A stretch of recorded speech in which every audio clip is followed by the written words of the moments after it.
Labai tikėtinai ir matomai neišvengiamai mūsų teisė turėti ginklus bus svarstoma Šiaurės Amerikos Sąjungos teisme. Tai tiesiog pavyzdys visko, kas vyksta ir kas buvo pasiūlyta. Mes norime išsaugoti savo teismų su prisiekusiais į sistemą. Mes norime saugoti teisę turėti ir nešiotis ginklus.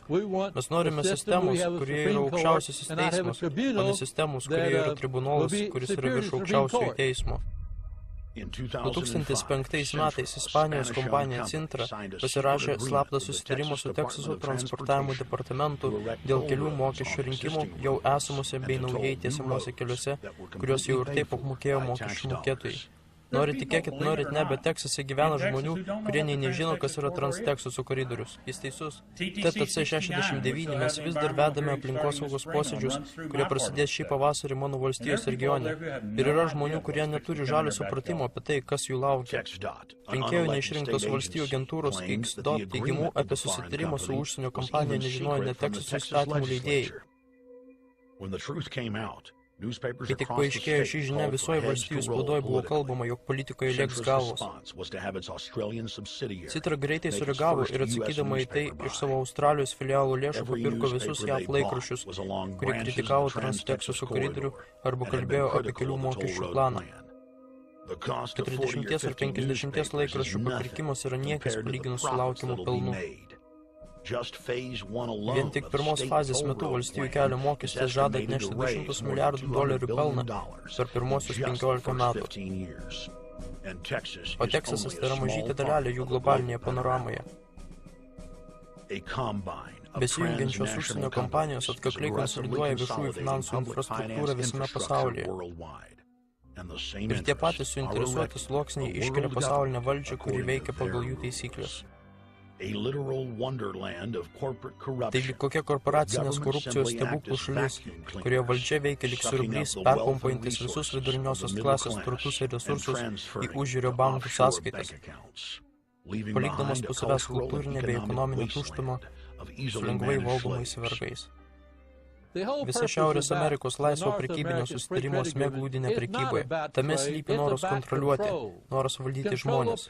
GATT tai dar blogiau, žmonių kontroliavimas. Čia nėra kalbos apie prekybą. Tai prekybos subsidavimas iš mokesčių mokėtojų pinigų. Visa tai prasidėjo čia. Ir norint išsaugoti šią šalį, mes turime sustabdyti šį sumanimą. Taip.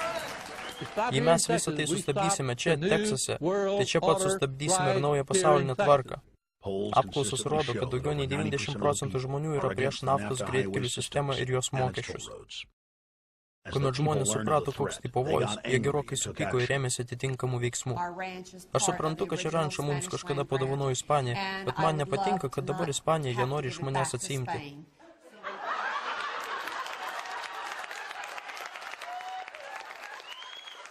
Siūlomo greitkelio priešininkai šiandieną surengė didelį protestą. Ne TTC. Ne TTC. Ne TTC. Ne TTC. Velniop Amerikos sąjunga. Dauguma Teksaso apygardų balsavo prieš planuojamą Šiaurės Amerikos sąjungą bei reikalavo sustabdyti jos infrastruktūros kūrimą. Ir po galais mes jau žinome apie įstatymą priimtą neįgaliame Jungtinių valstijų kongrese, kur faktiškai niekas neatsistojo ir nepasakė ne.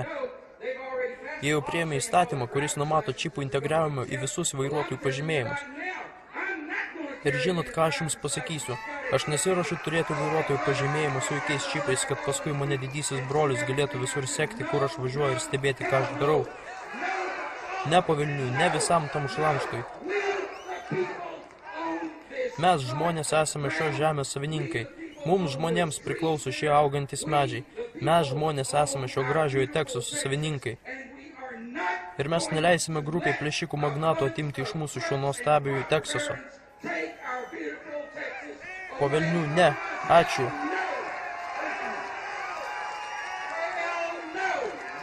Ne, ne, ne.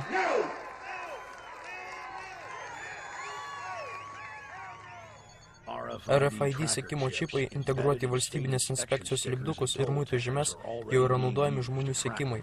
Nauja sistema taip pat turėtų kontroliuoti augimo bei valdymo tobulinimą, arba taip vadinamą protingą augimą. Protingas augimas yra ne kas kita, kaip mėginimas kontroliuoti miestus. Tai mėginimas paversti Ameriką laukiniais vakarais. Biologinės įvairovės konvencija tai yra žmonių kontroliavimo arba valdymo priemonė. Valstijos sujungiantys greitkeliai visoje Amerikoje blokuoja įvažiavimus į nedidelius miestelius bei kaimo vietovės. Tokiu būdu sąmoningai sukūrimi miestai vaiduokliai. Naftos greitkelių sistemoje ši tendencija dar aštresnė. Tokiu būdu bandoma vėl paversti laukiniais kraštais daugiau nei pusę Amerikos. Visi šie dalykai sukurti dar stipresniam kontroliavimui, kur valdys ne laisvi individai ir ne nacijos suverenitetas, bet biurokratinis aparatas. Mane į visą šią diskusiją įvėlė tas faktas, kad tuo metu, kai 1980–1990 metais atlikinėjau šį milijonus kainavusį tyrimą, sužinojau apie planus blokavimo pagalbų paversti faktiškai pusę Amerikos į dykumos koridorius bei rezervatus. Tai buvo pavadinta laukinių žemių projektu ir tai taipogi buvo Jungtinių tautų biologinės įvairovės konvencijos kertinis akmuo. Studijavimo metu, po kurio laiko pradėjau suprasti, jog tai nėra mėginimas apsaugoti aplinką, bet mėginimas kontroliuoti mane ir jūs. Jie suskaldė Jungtinės valstijas į mažus fragmentus, kuriuose nukerta kelius, tokiu būdu izoliuotos ištisos bendruomenės yra pasmerktos išnykti.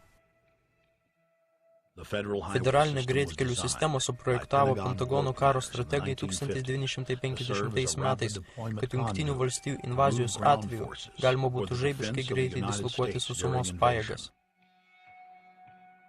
Nekonstitucinė karinė vadovybė Northern Command šiuo metu naudoja greitkelių sistemą kaip jėgos projektavimo matricą, skirtą žmonėms suvaldyti per visas Jungtinės valstijas. Per federalų finansuojamus ypatingos padėties valdymo centrus, miestų bei apygardų valdžia slaptai tapo federalizuota visoje šalyje. Kiekvieno miesto stebėjimų kamerų sistemų diegimui yra skiriami milijardai dolerių. Yra stebimas kiekvienas miestas ar kaimelis, nesvarbu koks mažas ar kaip toli jisai yra.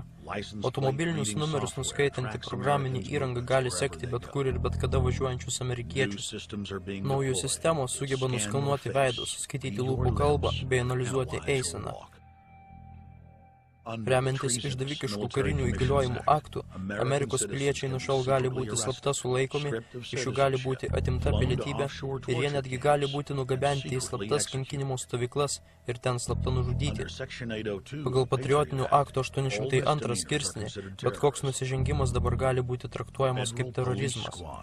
Federalinės policijos pajėgos pavadinimu Viper atsitiktinai sulaiko amerikiečius bei reikalauja parodyti asmens dokumentus. Piliečius tikrina kur tik nori. Majamio šaligatviuose, Niujorko metro, Teksaso ar Houstono gatvėse. Juos tikrina sunkiai ginkluoti sukarintos policijos gangsteriai. Niujorkas 2006 metų rugsėjo mėnesis. Kur mašina mes turime? Ei, vyrai, ateikite čia. Ei, gal gali patraukti nuo mūsų tą kamerą? Ei, ar girdė? Tai Jungtinių valstijų pirmoji įstatymų pataisa. Ar patrauksite kamerą? Sakau, patraukti kamerą nuo mano veido. Ne, jūs esate Niujorko gatvėje. Ką čia bandai pasakyti? Aš sakau, patrauk kamerą nuo mano veido. Ar girdė? Ne, tai laisva šalis. Traukti prakeikti kamerą nuo mano veido. Tai laisva šalis. Čia tau ne nacistinė Vokietija. Beje, kamera toli nuo tavo veido. Ei, važiuok į Rusiją, gerai? Seržantė. Mes galime turėti kameras gatvėse. Ei, ar tu girdi, patrauk kamerą nuo mano veido. Jūsų vaikinas keikėsi ant mūsų. Patrauk tu kamerą. Ji niekada nebuvo prie tavo veido.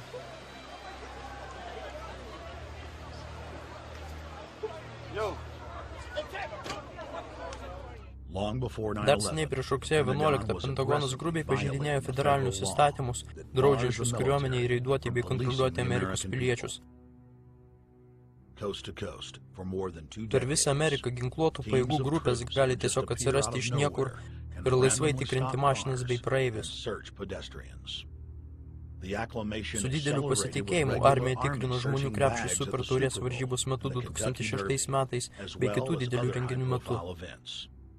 Tuomet prezidentas Bušas pasirašė gynybinių įgaliojimų aktą, kuris dar labiau padidino jau ir taip išpampusią šešėlinės vyriausybės finansavimą.